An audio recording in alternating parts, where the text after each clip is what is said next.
down here. Go right in the center.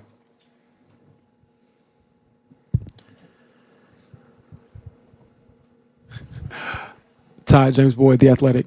Obviously, a lot of talk about your calf, and you have to decide whether to play or not, things like that. But you are an inherently unselfish player. I would imagine your parents raised you to be unselfish as a person. But how much selfishness do you have to have in a moment like this to go out there and play, and how much selfishness is good selfishness to have as a high-level athlete?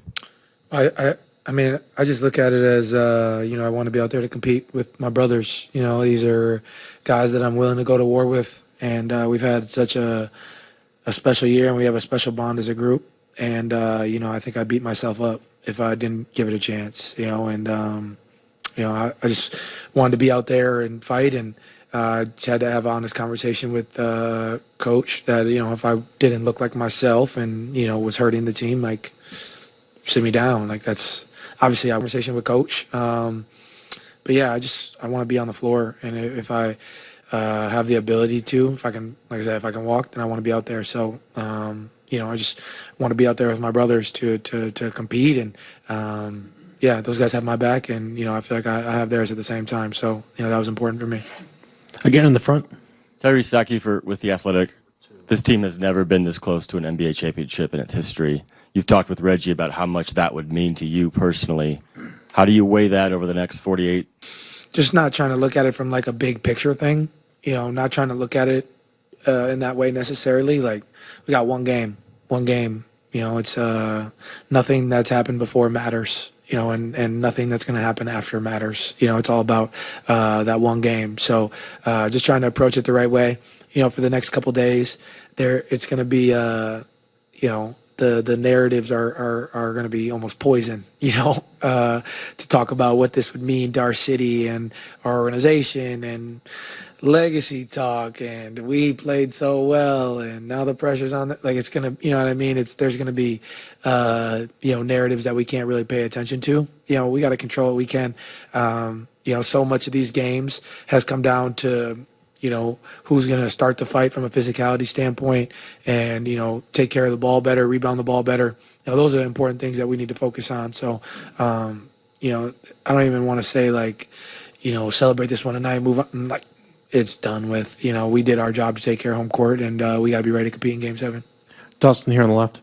Dustin DePierre, Indy Star. Ty, you talked about just whether you felt like yourself or not. I guess how close or how far did you feel to yourself? How long did it take you to kind of adjust to whatever you were dealing with and had to compensate for? And what do you feel like you managed to kind of put together to just figure out to deal with what with the calf muscle and what you were? Yeah, I don't know. It's really for you guys to analyze as far as what you think about how I performed. I was just trying to come out and impact the game in any way I could. Still trying to be who I am at the same time. But obviously, yeah, I'm dealing with something. But nobody cares. They don't care. I don't care. So we gotta get the games. We gotta take care. We took care of business today, but you gotta get ready for Game 7. That's a really exciting time. Ramona over here. Tyrese, Ramona Shelburne, ESPN. You mentioned the narratives are going to be poison for you guys the next couple of days. Keep your focus here. I noticed just on your social media, I think your last post was June 6th, right? Maybe Game 1. Have you stayed off that altogether? Have you been able to avoid much input coming into you from the outside world? Yeah, I've tried my best. I don't have the apps or anything. I'll be honest, sometimes I got to log on to Twitter to see what's going on with like WWE or certain other stuff, honestly. But no, I'm trying to stay off as much as I can and just not pay attention to the outside noise as much as much as I can, as much as we can as a group. So, all that matters is the opinions of the guys in the locker room and what our focus will be over these next 48 hours. Yeah, I deleted the apps, correct, yeah. David in front. Tyrese, can you walk us through the last 48 hours, where you've been, who has been with you as round-the-clock treatment has proceeded, whether it was in the training room or at your house or wherever it was? Yeah. Trying to think. After the game, went to sleep, woke up, went to hyperbaric chamber, got an MRI, had a meeting with a couple specialists and my agents in the organization. And then the next day, more treatment at the gym, more stuff at the gym, try to get some shots yesterday. And then just round the clock, at hyperbaric again. Then, Carl and Justin, been at my house, coming and putting the H-wave on me and doing a bunch of treatment that way. I was trying to, and then this morning, hyperbaric again. Usually not a game day hyperbaric person, but I was trying to give myself the best shot that I could coming into today. And then just more H-wave, more treatment at the house. There's just, we got a lot of people who, take care of me. And we have an elite medical staff. So it's been really good to have those guys, at my house helping however they can. My family's been on me. They call me and they're like, "Are you doing treatment right now?" I'm like, I'm about to play the game. Like, put something on your leg, So my family's been holding me accountable at the same time. So just trying to take care of it the best I could. Tim, the back left. Tim Reynolds, AP.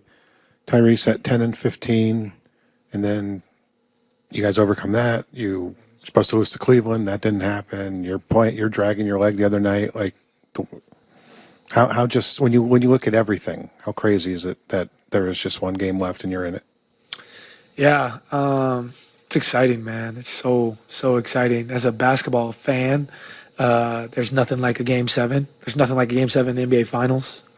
Dreamed of being in this situation my whole life, so to be here is really exciting for me and our group. And, like I said, what's happened in the past doesn't matter. What happened today doesn't matter.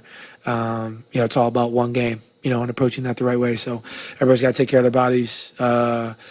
Good couple film sessions, good preparation, to get ready for that, and let the cards fall where they may. It's already written. We've worked our tails off to get here, and just got to trust the work that we've put in. And yeah, man, I wouldn't want to go to battle with any other guys. So I'm really excited about it.